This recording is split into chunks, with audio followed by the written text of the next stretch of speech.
ኢትዮጵያ ውስጥ የወጣው ነዳጅ የተባለው አካባቢው ላይ ብክለት እየፈጠረ መሆኑ ተነግሯል። ነዳጁ ወጥቷል ቢባልም እስካሁን ድረስ ማጣሪያም ሆነ የተለያዩ ነገሮች እንቅስቃሴ ባለመጀመራቸው የተነሳ የነዳጅ ብክነት አልፎም ደግሞ የአካባቢ ብክለት ላይ እያጋለጠ እንደሚገኝ ጭምርም የአደባባይ መረጃዎች ያሳያሉ። በሌላ መረጃ በተለይ በቤንሻንጉል ጉሙዝ አካባቢ አሁንም በመተከል አካባቢ አስጊ የሆኑትን መረጃዎች እንግዲህ ታሞ ከመማቀቅ አስቀድሞ መጠንቀቅ መንግስት በተለይ ለዜጎች ልዩ ጥንቃቄ እንዲያደርግም ጥሪ ቀርቧል። ዜጎቹን ወይም ዜጎች ከዛ ስፍራ መራቅ እንዳለባቸው አለዚያ ደግሞ መንግስት የጸጥታ ኃይሎችን አሰማርቶ የዜጎችን ደህንነትና ሰላምን ማስከበር እንዳለበት የወጡት ዕለታዊ ቁልፍ መረጃዎች ናቸው። ይህ የዕለቱ ኢንፎ ነው። ለዚህ ቁም ነገር አዘል ቻናል አዲስ የሆናችሁት ሰብስክራይብ በማድረግ ቤተሰብ ይሁኑ። እስከ መጨረሻው እንድታደምጡኝ በትህትና ጠይቃለሁ። ወደ ዝርዝር ዜና አሻገራለሁ። በቅድሚያ ኢትዮጵያ በከፍተኛ ሁኔታ በብዛት የማዕድን ክምችት ካሏት ሀገራት መካከል አንዷና ፈርቀዳጅ ነች ማለት ይቀላል በማለት በርካታ የጥናት ባለሙያዎችና የማዕድን እውቀት ያላቸው ሳይንስ ባለሙያዎች ሲገልጹም ተስተውሏል። ታዲያም ከዛም አልፎ ኢትዮጵያ ይህን ሁላ ማዕድንና ሀብት ይዛ እሱ ላይ ተኝታ በድህነት ትሰቃያለች፣ በከፍተኛ ሁኔታ ለስደት ትጋለጣለች። ኢትዮጵያ ከዚህ በፊትም በርካታ ስፍራዎች ላይ ማዕድን አለ ቢባልም እስካሁን ድረስ ግን በብዛት በይፋ የታየ ነገር አልነበረም። በቅርቡ የጋዝ ፕሮጀክት የተፈጥሮ ጋዝ ፕሮጀክት መጀመሩ የብስራት ወይም የምስራች ዜና ለኢትዮጵያ መበሰሩ የሚታወስ ነው። ታዲያስ አሁን የወጡት እጅግ አሳዛኝና ልብ ሰባሪ ከወደ ወሎ ምድር ከዚህ በፊትም ነዳጅ ወይም የተፈጥሮ ጋዝ ወጥቷል መባሉ አልፎም ደግሞ ነዳጅ ነው በማለት ከፊሎቹ ድፍድፍ ነዳጅ ነው በማለትም ሀሳባቸውን ሲያነሱ ተስተውሏል። ያም ሆነ ይህ ነዳጅ ወይም ማዕድን እንደሆነ የተረጋገጠ መረጃ ነው። ይህ ነዳጅ እስካሁን ድረስ ለማጣሪያ በብዙ ቢሊዮን ዶላሮች ስለሚጠይቅ የኢትዮጵያ ኢኮኖሚ ደግሞ ስለከበደ በአሁን ሰዓት ነዳጁ በጣም በሚያሳዝን ሁኔታ ወጥቶ መፍሰሱ በግፍ እንደ ጉድ እየፈሰሰና ደግሞም ለሳምፕልም በርካቶቹ ጋዙን ተጠቅሞ ወደ ኢነርጂ ሲቀይሩትም ተስተውሏል።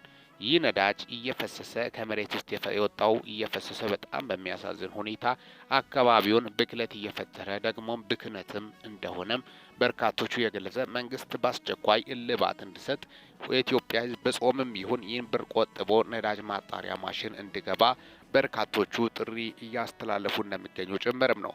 የተፈጥሮ ሀብት ያላት ኢትዮጵያ በማዕድን የበለጸገች ታዲያ ምን ያደርጋል? ሙስና ከታች እስከ ላይ በጣም ስለከበደ ሀገሪቷ ሀብቷን በአግባቡ መጠቀም አልቻለችም። የገባው ካድሬም ለህዝብ አያስብም። በጣም በሚያሳዝን ሁኔታ በከፍተኛ ሁኔታ ነው ያን የህዝብን ሀብት ገንዘብ የሚያወድመው በማለትም በርካታ ምሁራኖችም ሀሳባቸውን እያጋሩ እንደሚገኙ ጭምርም የአደባባይ እውነታዎች ናቸው። እጅግ እልባትና መፍትሄ ትኩረት የሚሻ ጉዳይ እንደሆነ ከወደ ወሎ ምድር የተሰማ ልብ ሰባሪ መረጃዎችን በማስመልከትም ነው።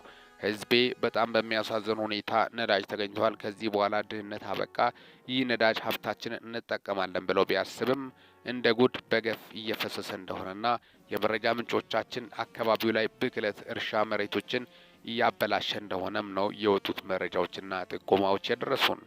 ሌላኛው መረጃ እንደምታወቀው ኢትዮጵያ ላይ የእርስ በርስ ግጭት ይኖራል፣ የፖለቲካ ግጭት ይኖራል። ግን በጣም በሚያሳዝን ሁኔታ አሳፋሪ ድርጊት ንጹሃን ዜጎች ላይ የሚፈጸመው ጥቃት ግን ከምንም በላይ ያሳፍራል፣ አንገትም ያስደፋል። አማራም ይሁን ትግሬ፣ ኦሮሞም ይሁን ጉራጌ ለምን በግፍ ይገደላል? በማያውቀው ጉዳይ ላይ በጣም በሚያሳዝን ሁኔታ የጥይት ማብረጃ፣ የፖለቲካ ማራመጃ ለምን ይሆናል? ስር ያለውን ገበሬ ይገሉታል፣ ያፈናቅሉታል፣ ያሰቃዩታል። ይህ እስከ መቼ በማለትም በርካታ ምሁራኖች ሀሳባቸውንና ጥሪያቸውን ሲያስተላልፉም ተሰምተዋል። እስከ መቼ የእርስ በርስ ግድያ? እስከ መቼ ነቆራ? እስከ መቼ ተንኮል? እስከ መቼ ክፋት? ታጣቂዎች እየታገሉ ያሉት ለማን ነው? የትኛውን ሀገር ሊመሩት ነው? ሰውን እየገደሉ ህጻናትን በግፍ እያረዱ እየተሰሙ ያሉት በተከታታይ ዓመታት ላይ ከፍተኛ ቁጥር ያላቸው ኢትዮጵያኖች ሲገደሉና ሲረሸኑ ሲታረዱ ተስተውሏል። ስለዚህ እስከ መቼ በማለትም ነው በርካቶችም ሀሳባቸውን እያካሩ ያሉት። ይህ ነገር ሊቆም ይገባል። ስለዚህ የዜጎች እኩልነት ፊቲ ሰላም ያስፈልጋል። በዚህ በኩል ትግል አይደረግም። እንደዚህ ተደርጎም ሲጀመርም ትግል ተደርጎም አይታወቅም። በዚህ የመጣ ትግል ሳይሆን የዜጎችን እልቂት፣ ግድያን የሚያስፈጽም ተልዕኮ ያለ ሰይጣናዊ ስራ እንደሆነ በርካቶቹም ሀሳባቸውን እየገለጹ ይገኛሉ።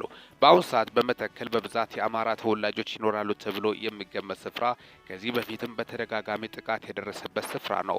በዚህ ስፍራ ደግሞ በአሁኑ ሰዓት የኦነግ ሸኔ ሰራዊት ታጣቂዎች እየተንቀሳቀሱ እንደሚገኙ ጭምር በከፍተኛ ሁኔታ ትጥቅ ተደራጅተው እየተንቀሳቀሱ እንደሆኑ ነው። በቅርቡም በዚሁ ስፍራ በርካታ ቁጥር ያላቸው ንጹሃኖች መገደላቸው የምታወስ ነው። የቤንሻንጉል ጉሙዝ ታጣቂዎች መግደላቸው የምታወስ ነው። ጠላት በዛባቸው፣ ነዋሪዎቹም ቁጣ በረታባቸው በማለት ነው በርካቶቹ እየገለጹ ያሉት።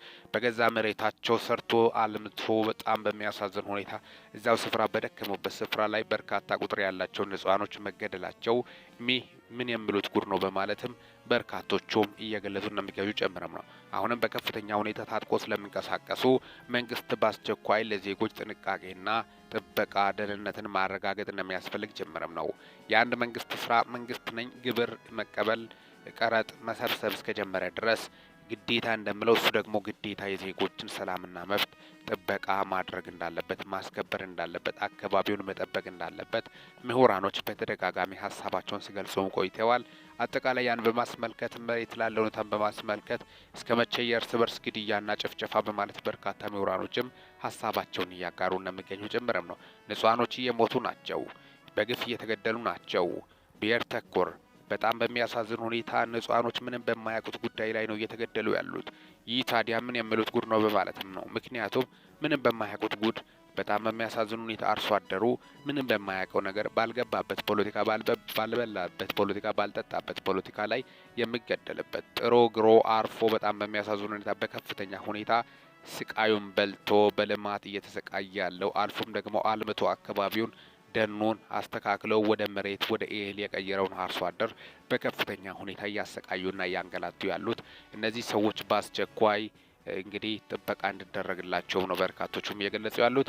ቀጣይ እንግዲህ ደግሞም እንደዚህ ተገደሉ ብሎ ከማዘን በፊት መንግስትም ይህን በአስቸኳይ እልባት በመስጠት ጸጥታውን ማስከበር ዘላቂ ሰላምና ጸጥታ መፍትሄ እንዲያመጣም የሰላም ጥሪ በርካቶቹ እያስተላለፉ ነው የሚገኙ ጭምርም ዜጎች አሁንም በሰላም ለመኖር በጣም አዳጋች እንደሆነባቸው ጭምርም ከፍተኛ ስጋት እንደፈጠረባቸው ጭምርም ነው ያን በማስመልከት የተላለፈው ጥሪውን በማስመልከትም ነው። ስለዚህ የዜጎች ደህንነትና ሰላም ጸጥታ መከበር እንዳለበት በርካታ ምሁራኖች በተደጋጋሚ ጥያቄና ጥሪ ሲያስተላለፉ ቆይተዋል። እስከ መቼ በዚህ ሁኔታ ዜጎች ይሰቃያሉ፣ ይንገላታሉ በማለትም ነው በርካቶቹም ሀሳባቸውን እያጋሩ ያሉት። ስለዚህ የዜጎች መብትና ሰላም ጸጥታ ሊከበር ይገባል በማለትም ነው ዜጎች በሰላም ወጥቶ መግባት እንዲችሉ በገዛ ሀገራቸው ሰርቶ መኖር መለወጥ መቀየር እንዲችሉ በርካቶቹ ሀሳባቸውን እያጋሩ እንደሚገኙ ጭምርም ነው። ዜጎች በግፍ እየተገደሉ ነው፣ በግፍ እየተፈናቀሉ ነው፣ በግፍ እየተሰቃዩ ነው።